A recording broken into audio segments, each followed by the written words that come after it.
नेपालको प्रतिनिधि सभाले अमेरिकी सहयोग परियोजना मिलेनियम च्यालेन्ज कर्पोरेसन एमसीसी सम्बन्धी सम्झौता अनुमोदन गरेको छ। व्याख्यात्मक घोषणालाई अनुमोदन गरियोस् भनी प्रस्ताव प्रस्तुत गर्दछु। यो प्रस्तावको पक्षमा हुने मान्य सदस्यहरूले हुन्छ भन्नुहोस्। यसको विपक्षमा हुने मान्य सदस्यले हुन्न भन्नुहोस्। हुन्छ भन्ने पक्षका मान्य सदस्यहरूको बहुमत भएकोले नेपाल सरकार र अमेरिकी सहयोग निकाय मिलेनियम च्यालेन्ज कर्पोरेसन बीच भएको अनुदान सहायता सम्झौता अनुमोदन गरियोस् भन्ने प्रस्ताव पारित भएको घोषणा गर्दछु।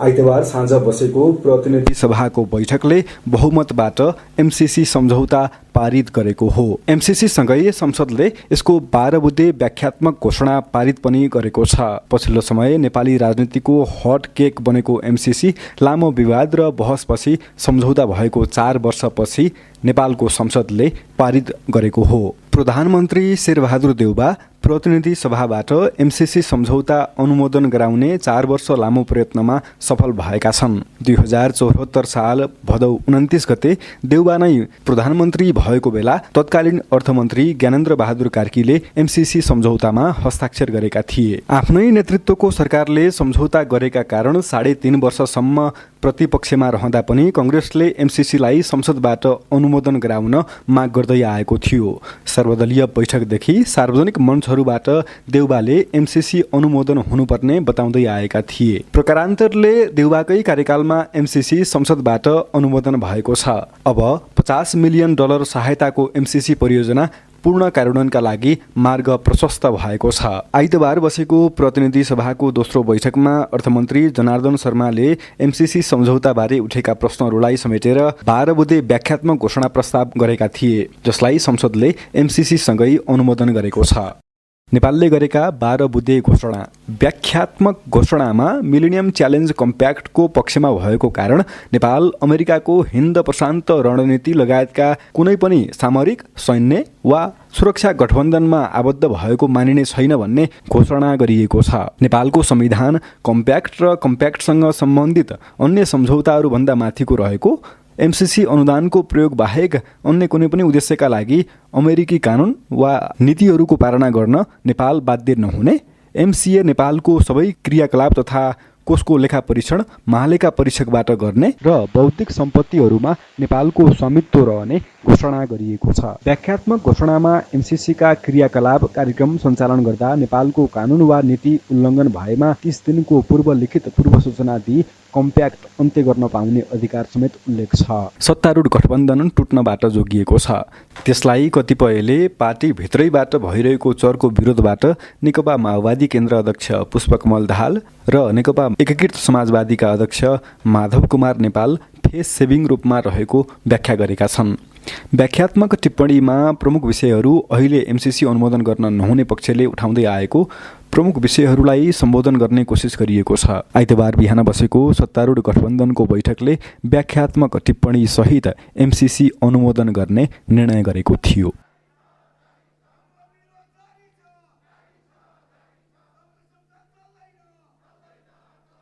सम्माननीय सभामुख महोदयको अनुमतिले नेपाल सरकारले निर्णय गरी टेबल गरेको व्याख्यात्मक घोषणा म यहाँ वाचन गर्न गइरहेको छु, प्रस्तुत गर्न गइरहेको छु।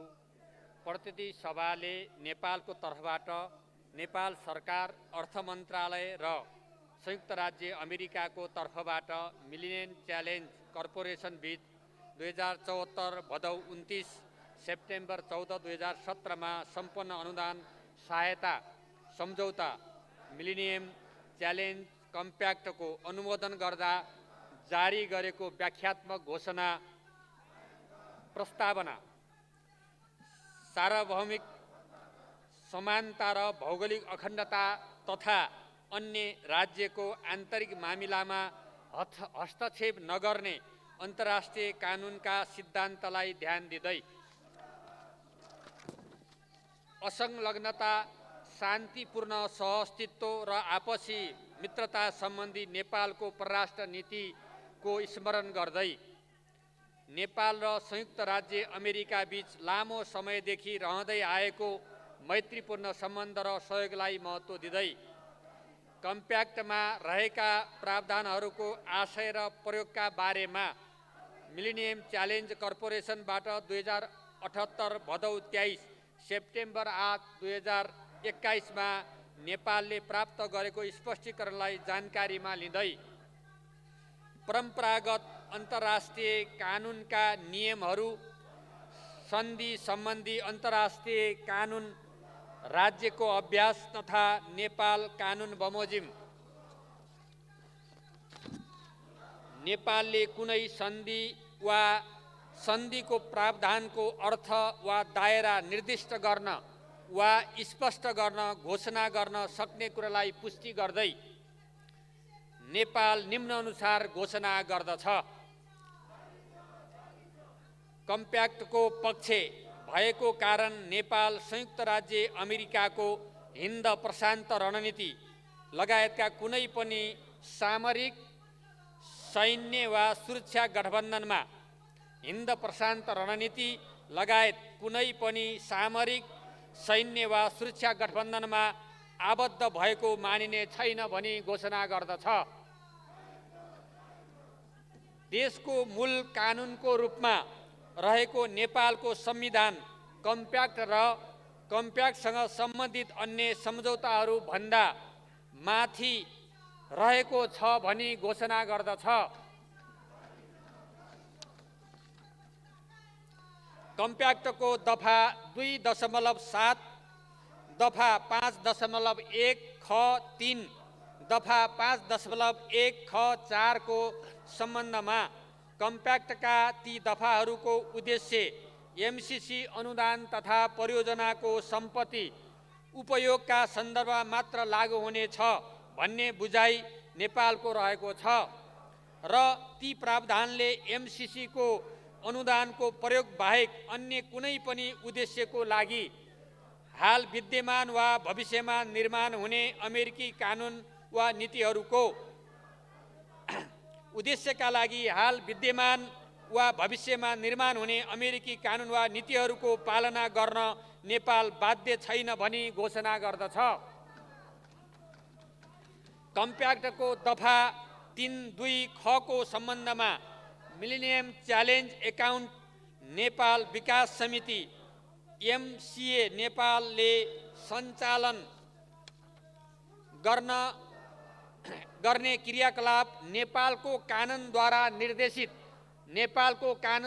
निर्देशित र कम्प्याक्ट अनुसार नियमित हुनेछ भनी घोषणा गर्दछ।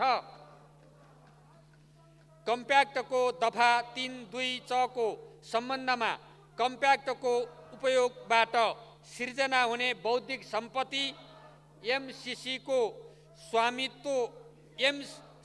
स्वामित्व रहने छैन।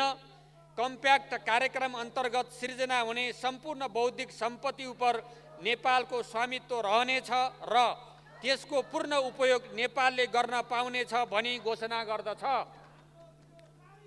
कम्प्याक्टको दफा 3.5 को सम्बन्धमा कार्यान्वयन पत्रहरू कम्प्याक्टको दायराभित्र लागू गरिनेछ भनी घोषणा गर्दछ। कम्प्याक्टको दफा 3.8 क को सम्बन्धमा एमसिए नेपालका सबै क्रियाकलाप तथा कोषको लेखा परीक्षण प्रचलित नेपाल कानुन बमोजिम महालेखा परीक्षकबाट समेत हुने भनी घोषणा गर्दछ। कम्प्याक्टको दफा 5.1 क को सम्बन्धमा नेपालले 30 दिनको लिखित पूर्व सूचना दिई बिना कुनै कारण कम्प्याक्ट अन्त गर्न पाउने अधिकारका अतिरिक्त कम्प्याक्ट अन्तर्गतका क्रियाकलाप कार्यक्रम सञ्चालन गर्दा नेपालको कानुन वा नीति उल्लङ्घन गरेमा समेत 30 दिनको लिखित पूर्व सूचना दिई कम्प्याक्ट अन्त गर्न पाउने अधिकार राख्दछ भनी घोषणा गर्दछ। कम्प्याक्टको दफा 5.5 को सम्बन्धमा कम्प्याक्टको समाप्ति, निलम्बन वा अन्त्यपछि पनि लागू हुने भनिएका प्रावधानहरू कम्प्याक्ट कार्यक्रम र एमसिसीको अनुदानको उपयोग लगायत कम्प्याक्ट अन्तर्गतका परियोजनाहरूको मूल्याङ्कन, लेखा परीक्षण र करको फरफारकको हदसम्म मात्र सान्दर्भिक हुने भनी घोषणा गर्दछ। कम्प्याक्टको दफा 7.1 को सम्बन्धमा कम्प्याक्ट अन्तर्गतका कार्यक्रमहरूको कार्यान्वयन कम्प्याक्ट तथा नेपालको प्रचलित राष्ट्रिय कानुन बमोजिम हुने भनी घोषणा गर्दछ।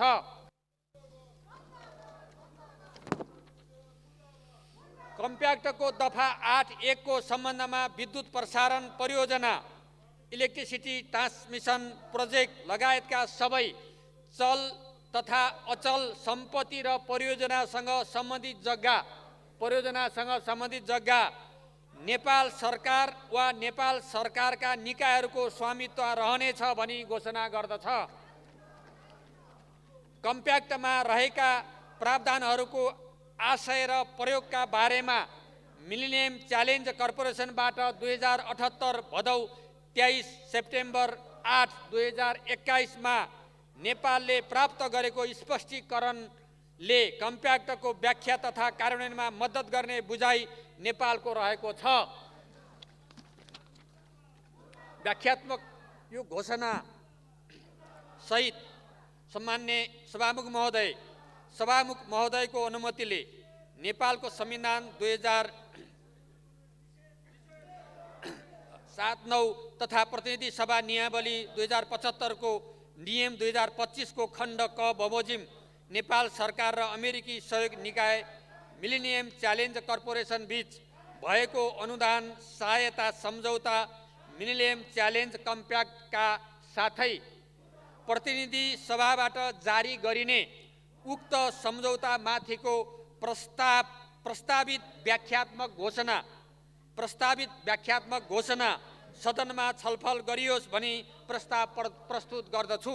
धन्यवाद। निकाय मिलेनियम च्यालेन्ज कर्पोरेसन बीच भएको अनुदान सहायता सम्झौता मिलेनियम च्यालेन्ज कम्प्याक्टका साथै प्रतिनिधि सभाबाट जारी गरिने उक्त सम्झौता माथिको प्रस्तावित व्याख्यात्मक घोषणा माथिको छलफल यही समाप्त हुन्छ।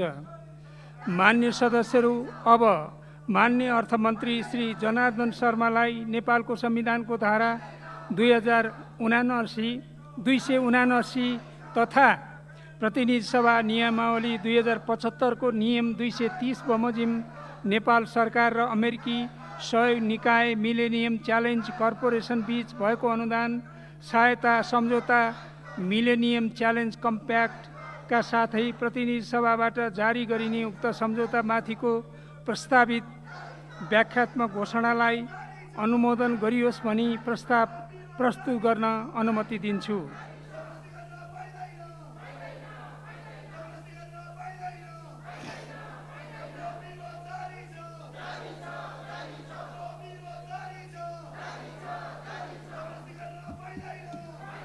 सम्मान्य सभामुख महोदय, अन्ततः हामी अब यो प्रस्तावलाई पारित गर्ने एउटा सन्दर्भमा आइपुगेका छौँ। सभामुख महोदयको अनुमतिले नेपालको संविधानको धारा 279 तथा प्रतिनिधि सभा नियमावली 2075 को नियम 230 बमोजिम नेपाल सरकार र अमेरिकी सहयोग निकाय मिलेनियम च्यालेन्ज कर्पोरेसन बीच भएको अनुदान सहायता सम्झौता मिलेनियम च्यालेन्ज कम्प्याक्टका साथै प्रतिनिधि सभाबाट जारी गरिने उक्त सम्झौता माथिको प्रस्तावित व्याख्यात्मक घोषणालाई अनुमोदन गरियोस् भनी प्रस्ताव प्रस्तुत गर्दछु। धन्यवाद। अब यो प्रस्तावलाई निर्णार्थ प्रस्तुत गर्दछु। यो प्रस्तावको पक्षमा हुने मान्य सदस्यहरूले हुन्छ भन्नुहोला, यसको विपक्षमा हुने मान्य सदस्यहरूले हुन्न भन्नुहोला। यो प्रस्तावको पक्षमा हुने मान्य सदस्यहरूले हुन्छ भन्नुहोस्। यसको विपक्षमा हुने मान्य सदस्यहरूले हुन्न भन्नुहोस्। हुन्छ भन्ने पक्षका हुन्छ भन्ने पक्षका मान्य सदस्यहरूको बहुमत भएकोले नेपाल सरकार र अमेरिकी सहयोग निकाय मिलेनियम च्यालेन्ज कर्पोरेसन बीच भएको अनुदान सहायता सम्झौता मिलेनियम च्यालेन्ज कम्प्याक्टका साथै प्रतिनिधि सभाबाट उक्त सम्झौतामाथिको प्रस्तावित व्याख्यात्मक घोषणालाई नेपालको संविधानको धारा 279 तथा प्रतिनिधि सभा नियमावली 2075 को नियम 230 बमोजिम अनुमोदन गरियोस् भन्ने प्रस्ताव पारित भएको घोषणा गर्दछु।